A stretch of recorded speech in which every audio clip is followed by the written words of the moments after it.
Hello there, it's Mr. Ricks. I'm going to give our conference from my section on how to help your son develop good study habits. Because I'm sort of head of upper school, I've based this around the 10s and 11s boys, but I mean this carries for basically any sort of secondary school boy I find. I've done a few different things with this. One of the main things I've done is I've actually asked the boys for a lot of feedback, and I've made them fill out some questionnaires, and it's quite interesting what's come up. So what I'll do is I'll go through my presentation. If you have any questions for me, because I'm afraid I can't be here on the day due to family reasons, please feel free to email me inquiries at the Cedars or for attention, Mr. Ricks, and I'll be happy to get back to you. Okay, I hope it helps.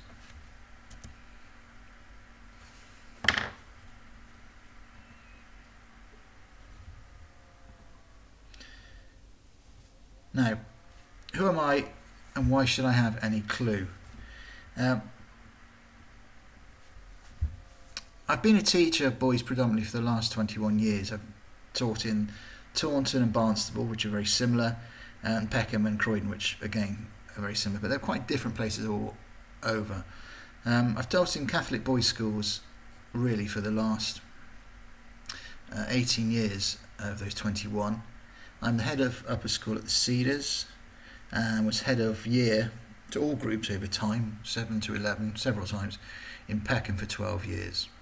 I'm a father and a husband. I have two boys aged 10 and 14 years old. I've been married to my wife Simone, also a teacher for 15 years. She's from a West Indian background. I teach biology, but I can teach all the three sciences to GCSE and Biology to A level at the Cedars.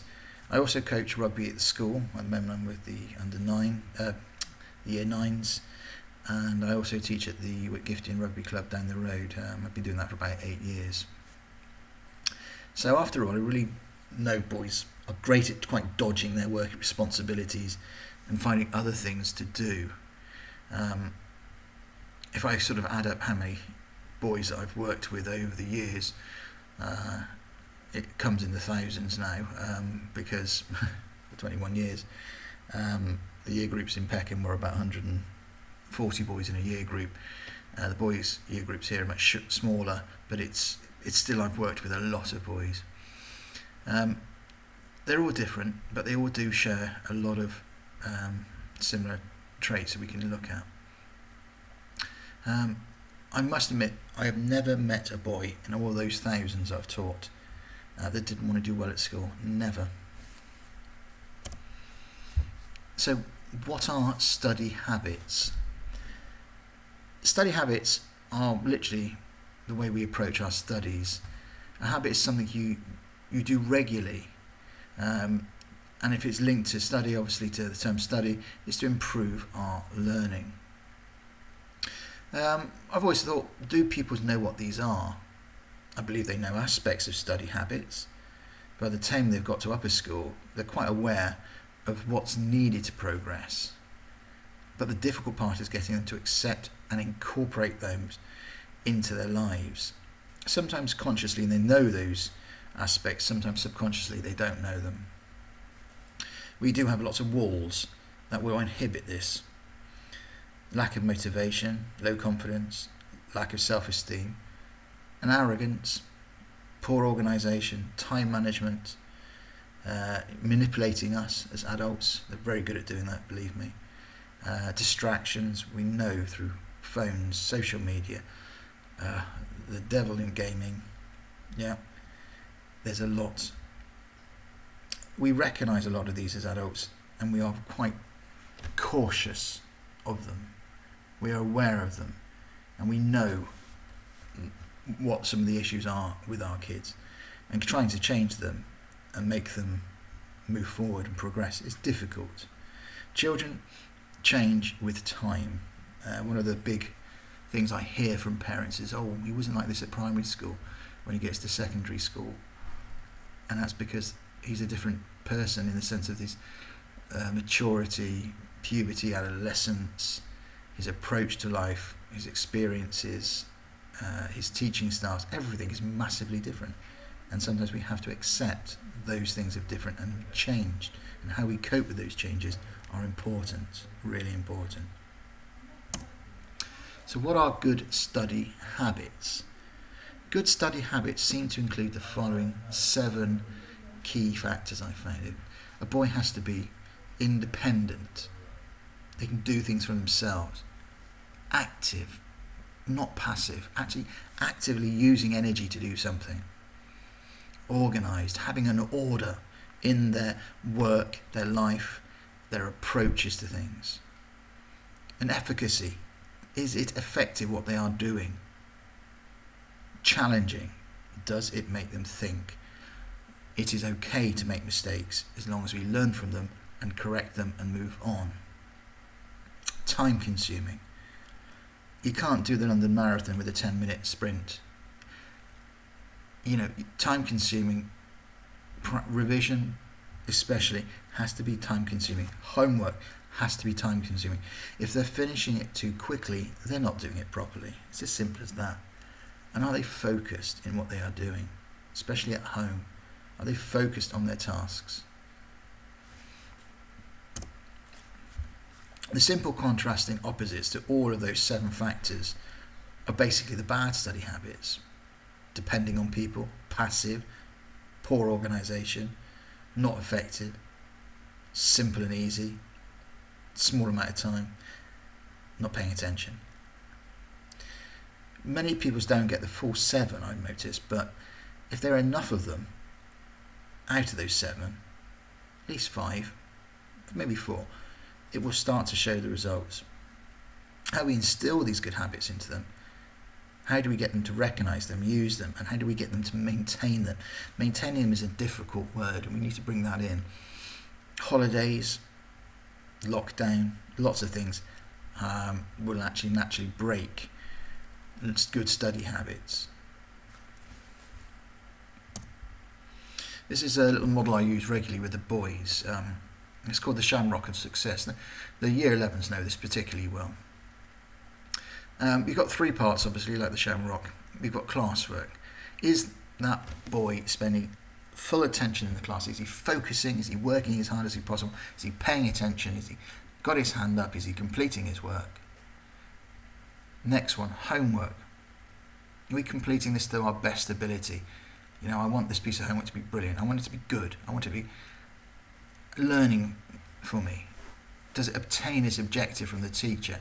Or has it been rushed to be finished in 10 minutes so somebody can watch telly or get on that game station? And the third one, which is really important and is often the one that's missing, exam preparation, revision to you and me. Is it active? Is it time consuming? Have a revise for these exams. By year 10 and 11, they should have the classwork and homework parts fully incorporated. If they haven't, we've got to act very fast, especially in year 11. It's almost sometimes too late. The exam preparation, there was a very good little saying an Irish teacher that I used to work with in Peckham gave to me, and he used to say to the boys there, failure to prepare, then you must prepare to fail.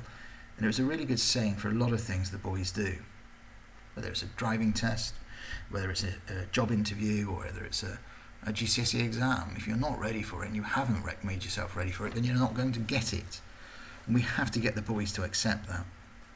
So that third part of the shamrock is often the weakest, and that's because there's a bit more independence in there. There's a bit more get on with it yourself approach. Classwork, you've got the teacher. Homework, it's got to be completed or else you get into trouble. Exam prep, it's the sort of silent one, the hidden one, the forgotten one. So I asked the boys in year 11 to complete a questionnaire to help us all. These were the questions. Number 1, how do your parents, guardians help you develop good study habits? Number 2, what would you like your parents, guardians to help you with improving your study habits? Number 3, what do your parents, guardians do that does not help improve study habits? Number 4, what do you do which does not help improve study habits? And lastly, number 5, what do you find hardest with trying to improve study habits? I did this the whole of year 11, so roughly about 40 odd boys, and they all filled it out. And I said to them, it's confidential, you don't have to put your name at the top. Some boys did. They all filled it out. Some of the questions they didn't answer, 1 or 2 of them maybe didn't know what to write, but I had quite a lot of feedback from the boys, and I found some of it was very interesting, expected, and some of it was not expected. So I'm going to share that with you, and I think it's a good idea to look at this and think, okay, what can we learn as parents to help our children, our sons? So let's have a look at those responses and then try to summarise them at the end. So, first question, how do your parents, guardians help you develop good study habits? Well, the boys came up with ideas like, well, not ideas, they're thoughts. They provide resources, things like flashcards, revision books, things like that.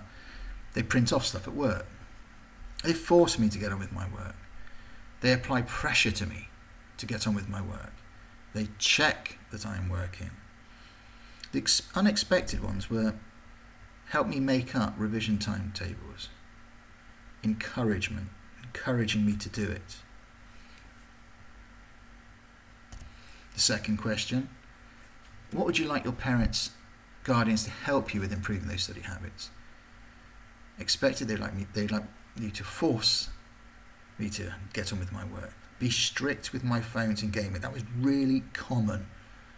The boys are well aware that they are vulnerable to social media and to gaming, and they can't put them down.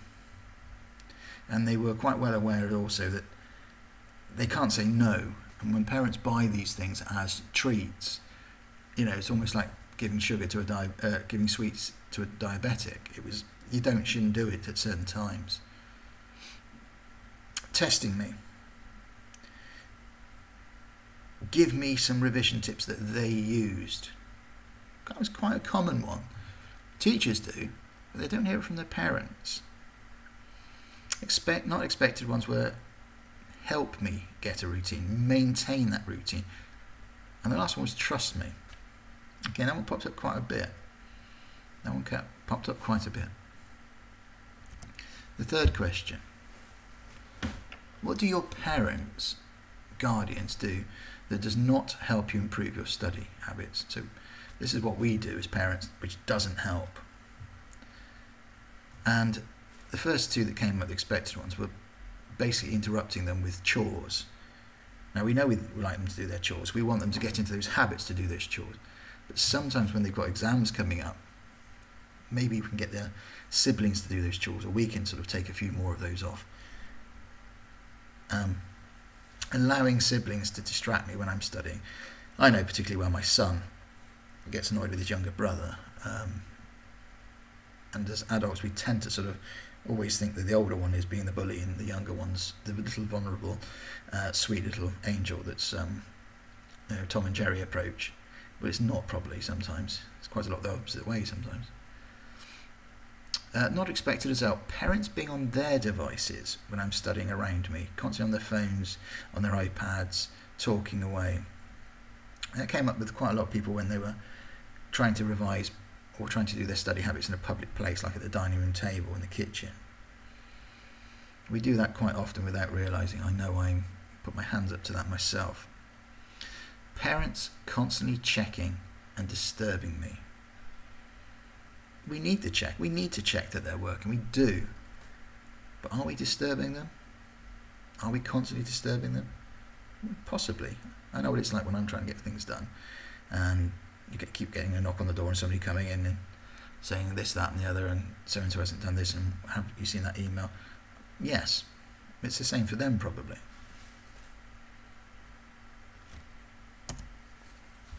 The fourth question.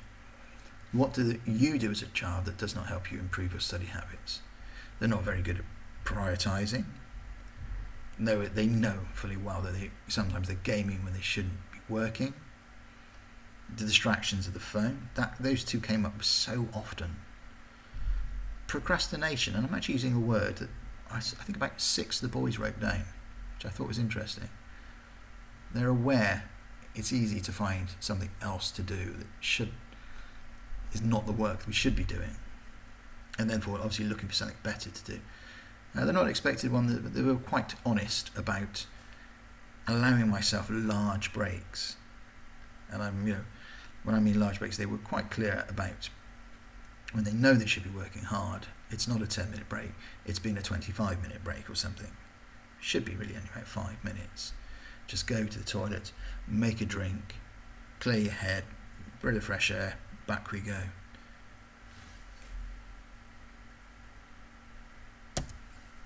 The last question, what do you find hardest with trying to improve study habits? Now I notice some of the questions are based about the pupil, but I think if we understand the pupil as parents, we can help them improve their study habits. So there is a reason for the questions to the child and the questions about the child's parents and guardians.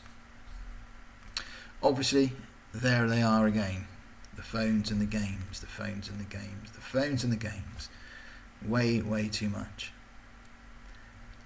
Simply doing enough time, actually doing that what I call time consuming part, actually putting in the full amount of time. Have I done the right amount? I know I want to do an hour. I want to do an hour and a half of my math revision, but I've only done 35 minutes. And again, I suppose it's like going into the gym, not like I know. Going into the gym and sort of breaking through that sort of that zone and just keep going until you realise you've gone past the point, which is good. But I think that's the same for anything you don't really want to do, but you know you have to do. When you get on with it and start hacking away at it and getting through it, there's a point where you suddenly realise I'm past the point that's the easiest part. Yeah, and you carry on and keep going. And I think the kids need to know that. And I think children don't recognise that approach, that once you break through a zone and you're in, you can get on with things better. Giving my least favourite subjects the same amount of time as my favourite subjects. So, yeah, certain subjects they like the teacher more, but unfortunately, they get on with that other subjects. They're not so maybe favourite teacher or actual favourite subjects, and it needs the same amount. It needs to be balanced, otherwise it won't be right. The noise in the house, that was quite common, and we sometimes don't recognise how noisy our houses can be. The telly's on, the little brother's shouting, the washing machine's going, yeah, the music might be on. There's surprisingly, they need their space, they need their quiet. We wouldn't expect this in a library where we don't have to work hard, so why should we expect it in their bedrooms or the dining room table or the kitchen table, wherever they do their work, if it's not the same?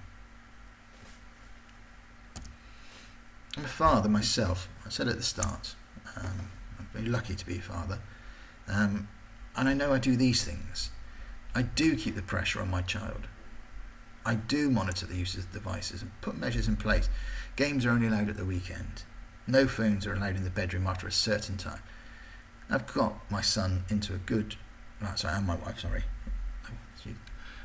got my son into a good routine that the phone stays downstairs. And it's always there, and I check. I know it's there.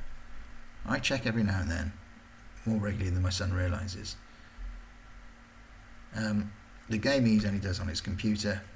We do not have game stations in our house. They can have a game station in the house when they own their own house. I provide resources and paper and revision guides and flashcards and stuff like that if they want, that's fine, I'll get them for you. Past paper packs, etc. I do try and limit distraction from a sibling. Well, I do try, but he's hard work. But it's important. These are quite practical, I've noticed, and they're quite easy things to do.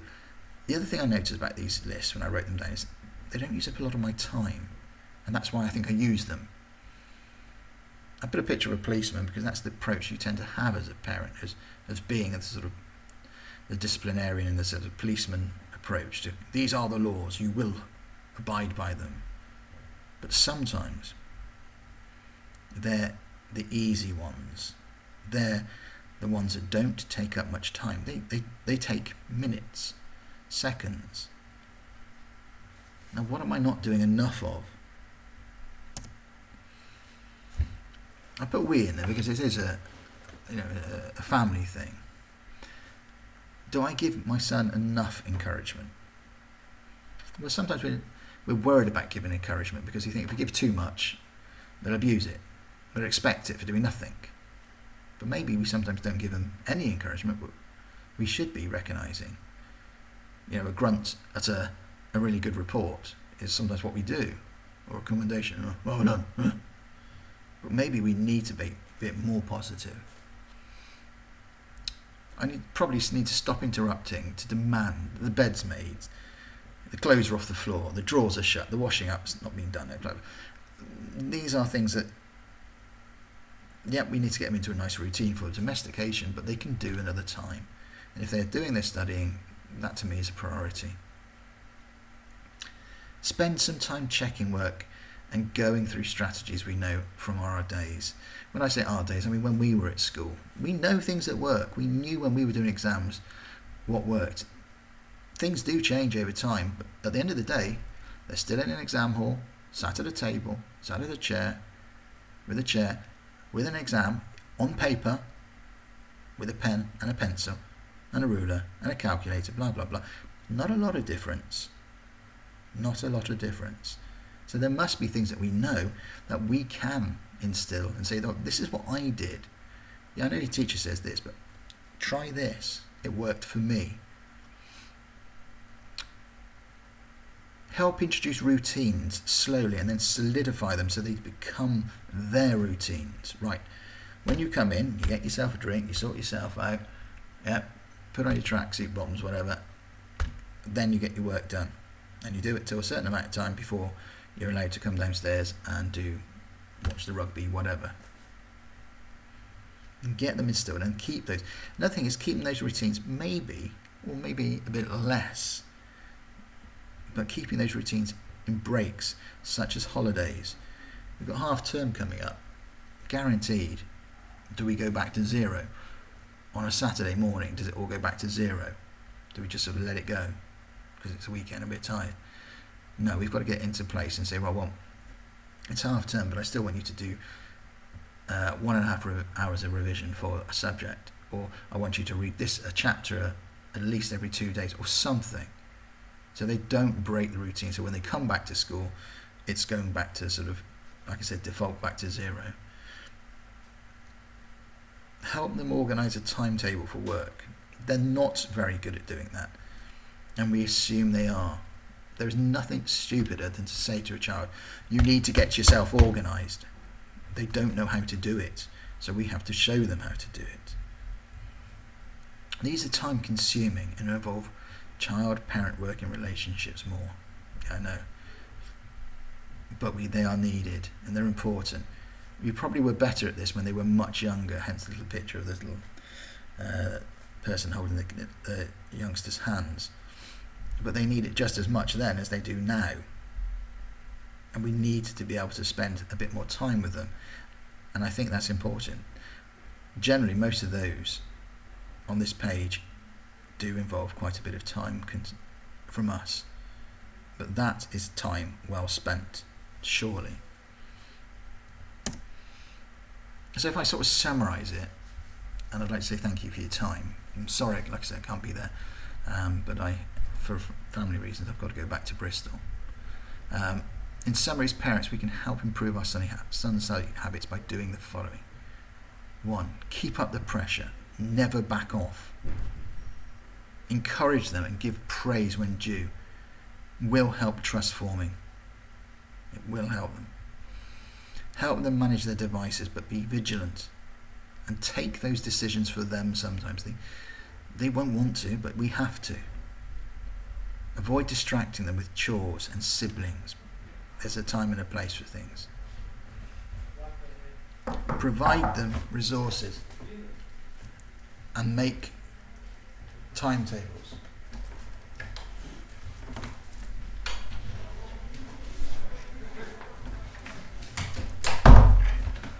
Spend some time, at least 30 minutes, testing them regularly.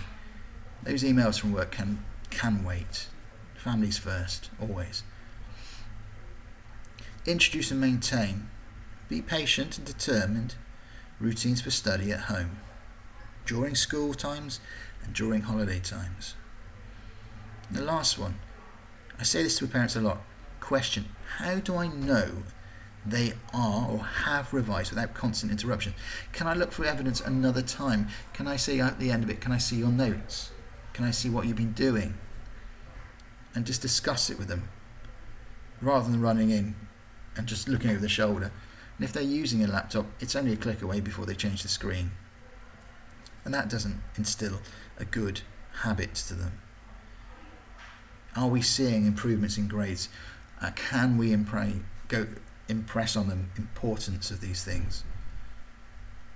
If we are trying to train for a race, a little gentle jog won't do it. We have to be active. We have to put in a lot of work. We've got to sweat to do that sporting event, to improve our drills, to improve. The same thing for them. Are we seeing the difference? It takes time for these people to see that. It takes time for our boys, our children, to understand that input leads to output. The more input, the more output. The less input, the less output. And sometimes they don't see enough success to understand that. I thought, how can I remember this? I thought of a mnemonic, and I sort of typed in to the web an anagram, and it came up with this: Dr. Red TCP. Now,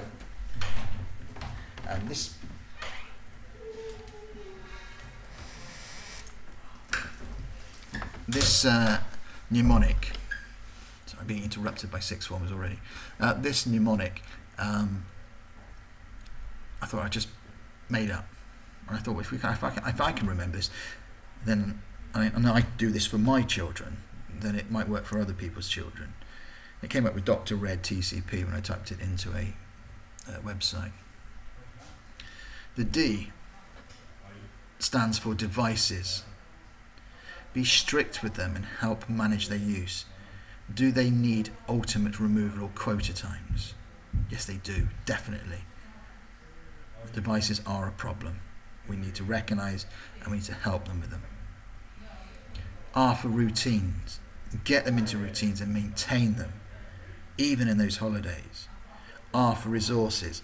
Provide them, get them to use them, and make sure they're using them. There's no point buying them. There's no point buying these revision books if they're not highlighting them, they're not writing in them, they're not filling out the flashcards, they're not using the past paper packs. E, encouragement. Give when due and try and find those areas to give it. They deserve it, give it to them. Distractions. One moment. Distractions. Don't demand chores when revising. Keep the siblings away. T, testing. Spend some time with them. 30 minutes is a long time to us, but it could make a really big difference to them and builds those parent-child relationships. I'm going to try to do most of these as much as I can, actually. C, check. Check they're revising, working, without seeming too untrusting, without interrupting constantly. What's the evidence? What do I need to know? What can I sort of check without making it look like I'm not digging through their stuff? I don't have to. I just need to see how they're getting on. Pressure. We can't back off. Hold your ground. Fix bayonets and charge. We hold our ground. They will want us to do that. And they will do typical children things, which was kick, fuss, argue, cry, then throw the emotional, mental health, everything. But we need to be able to say, no, I'm holding my ground, this is what you have to do. Last thing, this is mainly for the parents in GCSE this year. Please do not buy them a PlayStation 5 for Christmas and then wonder why they don't revise and their exam grades aren't doing very well. If they want it, they can have it after the final exams. The companies making these machines are interested in them being sold. They're not interested in exam grades and how kids are getting on. So please, don't buy them devices for Christmas. Buy them something more suitable and tell them they can have it afterwards. And if their friends have got one and they haven't got one, well, their friends' grades will be lower. It's as simple as that. So, no. Thanks for listening, and I hope you learned something. I definitely have done. And any questions, please feel free to email me. Thanks very much and have a nice weekend.